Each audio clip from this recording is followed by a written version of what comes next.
What's going on? It's your boy, a friend Tanoco, your new best friend, here to tell you again what you need to know and not necessarily what you want to hear.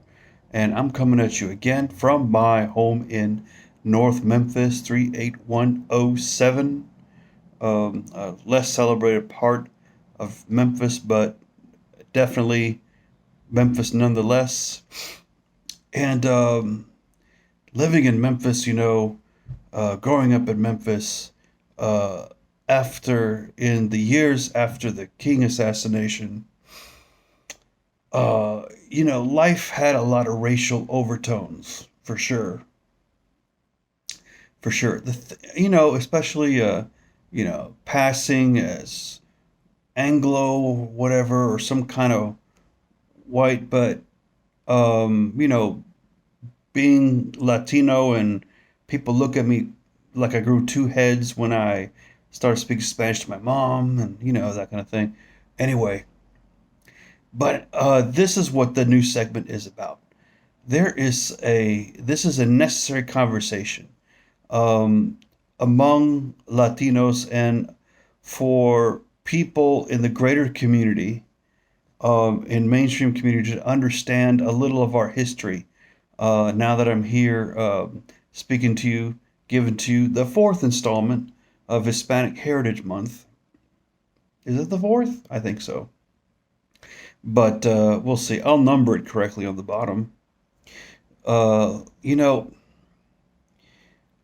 I want to start with an experience that, uh, mom and I, before she passed away 4 years ago, rather untimely, um, we used to go eat at one of her favorite Indian places a lot, not very far from here, in Midtown.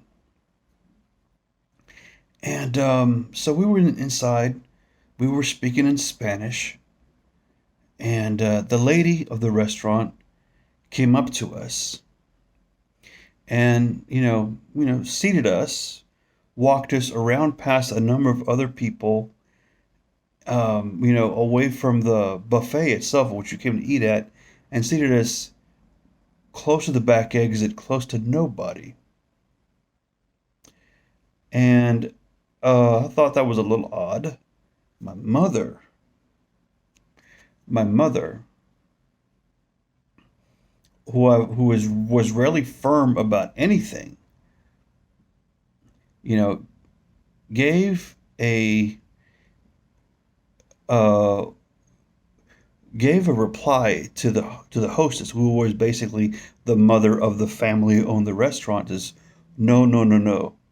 We sit in the front, and there was a little telepathically charged conversation going on that I was aware of, but I didn't understand the semantics behind it between the two ladies, and I guess she okay, okay, okay. So we were seated at the front, um, and I think that this was a enlightening moment for me. I observed a little more into it, um, especially and my suspicions were confirmed by what my mother replied on our side. See, we Latino Americans are the descendants.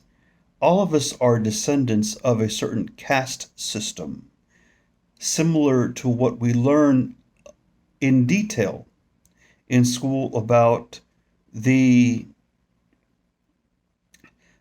early civilizations of the Indian subcontinent. I believe Gandhi made this practice illegal, but anyhow, yeah. So we as Latinos actually have a very similar caste system, um, as the people of the Indian subcontinent. And this was brought on by a couple different things. First of all, the racial diversity as it existed on the Iberian Peninsula around the time of the Inquisition and early colonial period.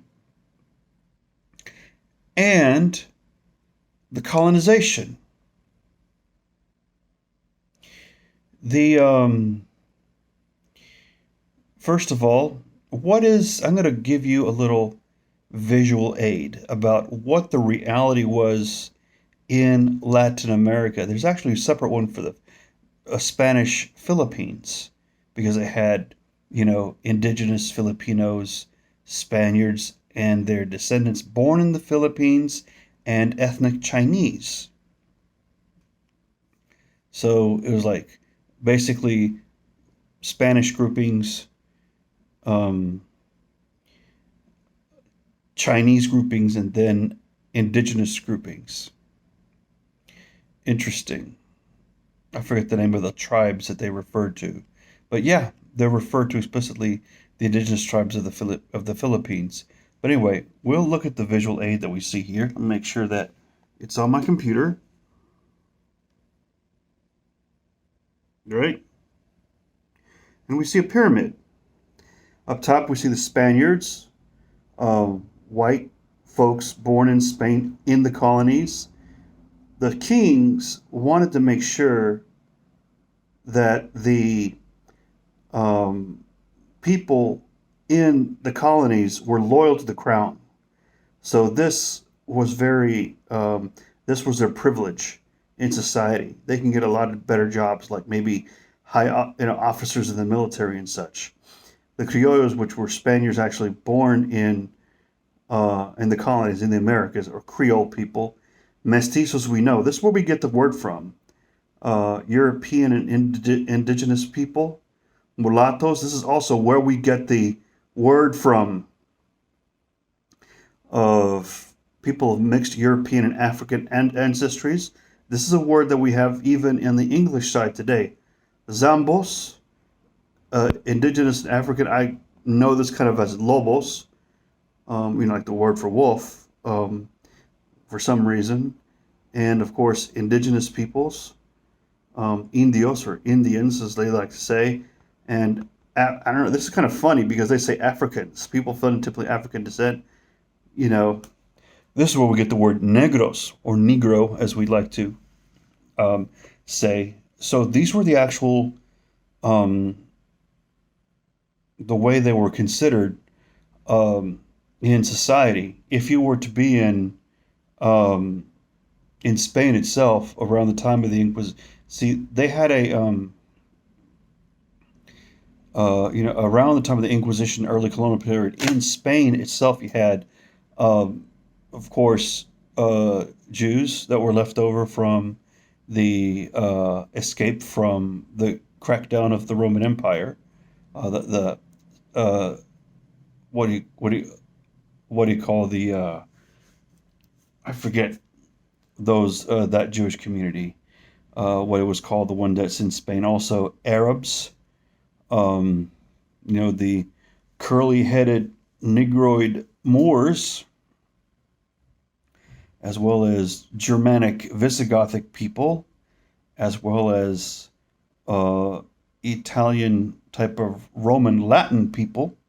Um, so all these people were, um, you know, were in Spain, and of course, after the Reconquista, um, see, the Reconquista basically expelled the sultans of Granada out of the peninsula.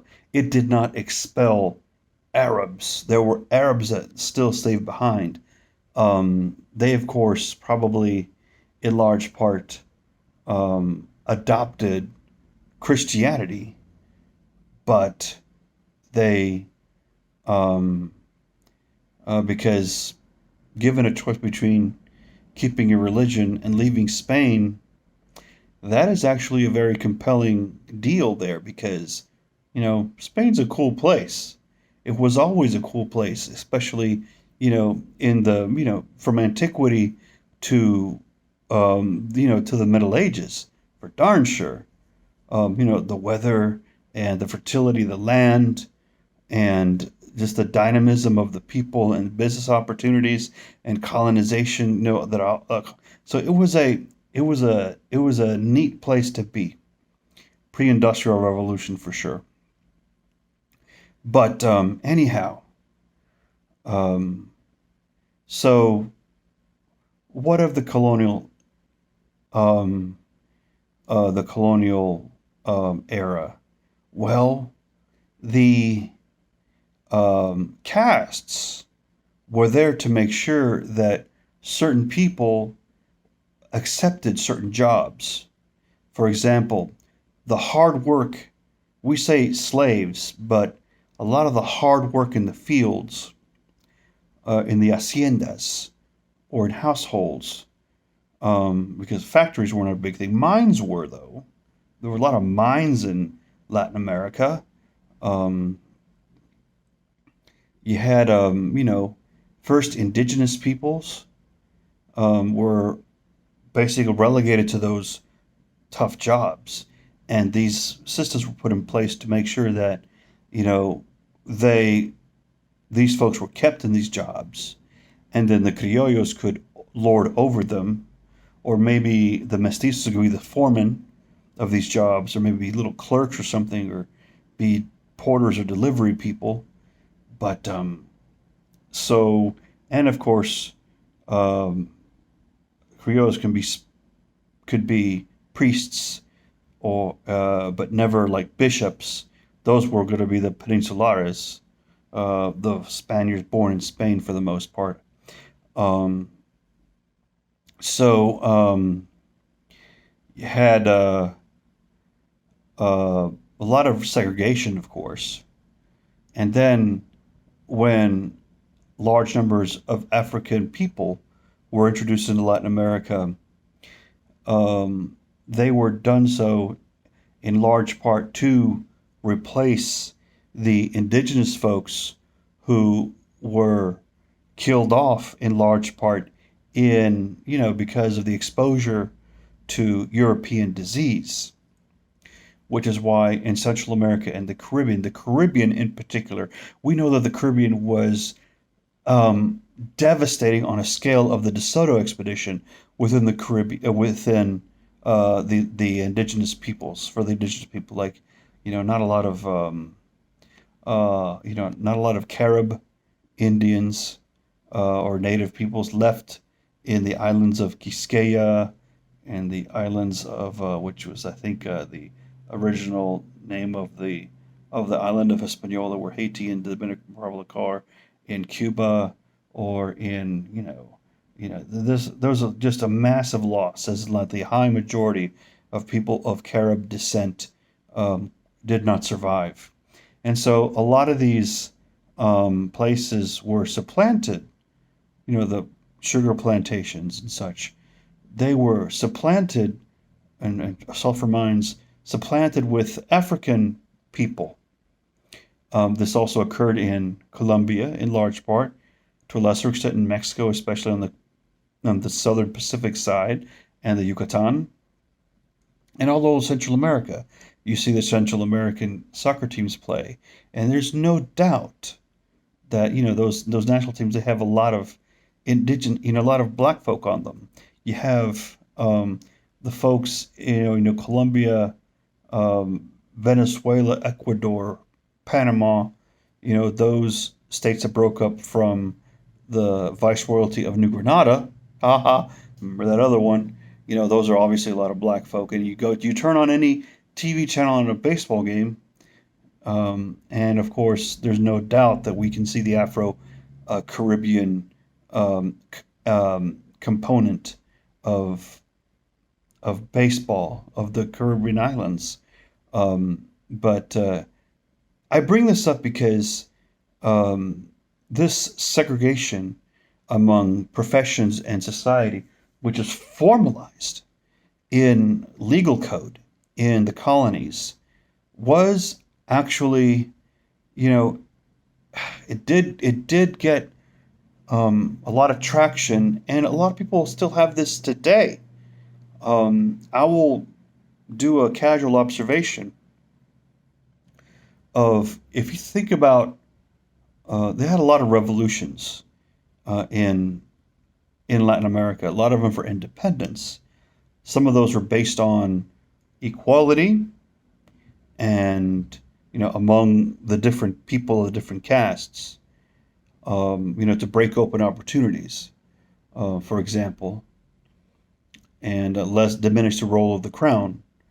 Um, and so, but a lot of the counter revolutions in the 20th century, and I would argue a couple in the 21st, um, were based on, where right wing Cold War type of governments were installed. Those diminished um, equality and enabled a privilege, enabled a ruler to exercise control over all through the privileged class that had a stake in keeping inequality.